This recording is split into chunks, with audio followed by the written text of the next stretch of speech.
We are back with the latest Rangers transfer news. Throat is aching, so we're going to try and make this vid as great as possible. But Galatasary potentially in for a £4 million move on Red fan Yilmaz, of course.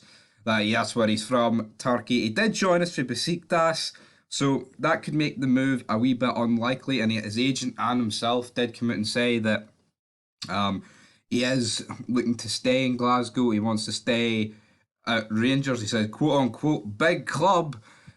And he might return to Turkey in his later years, which is a weird thing to say because I don't know. I thought this guy would have valued the Turkish league above the Scottish league, but apparently not. And of course, he is injured at the minute, so Adam Define is filling in at left back while Barisic is at the World Cup. And don't worry, there's also a news article on Barisic that I thought I had to get into, but will he stay? Will he go?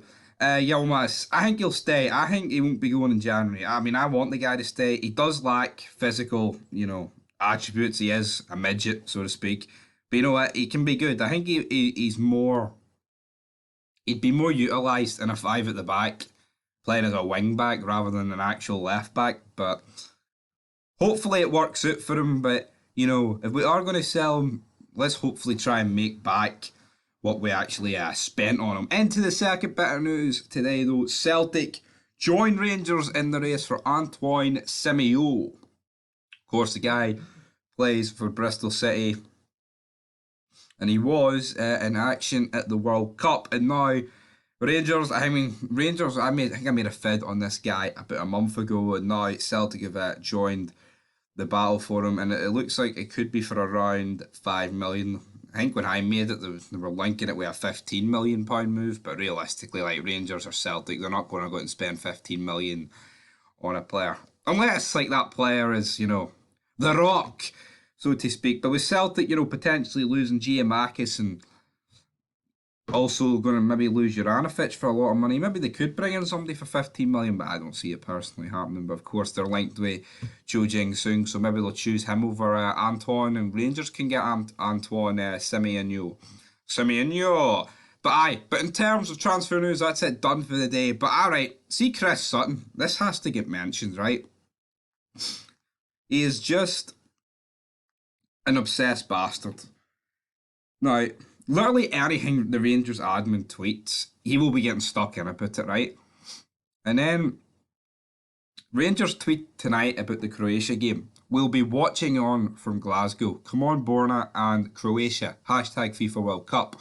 Chris Sutton replies to them, you can enjoy watching Juranovic with a wee shamrock, though, from the start, as Barisic is on the bench. Now, I understand Chris Sutton is doing this from a point of view of trolling, and he knows it's going to rile up Rangers fans. You could say, well, I've just fell into that trap, right? So technically, yes, but at the same time, right? When do you see Ali McCoist tweeting stuff like this about Celtic? You don't, or any Rangers fucking legend for that matter. This is all Chris Sutton does on Twitter. He's obsessed. It's actually fucking sad. So what if Barisic ain't starting? We all know Juranovic is fucking better. It's fucking, it's tragic, right? But yeah, and again, you could spin it two ways. Oh, they're getting beat 2-0 and Barisic ain't playing, so maybe it's all Juranovic's fault. But anyway, Chris Sutton, obsessed, is what it is. He's a sad fuck. Until next time, that's the latest transfer news. Peace!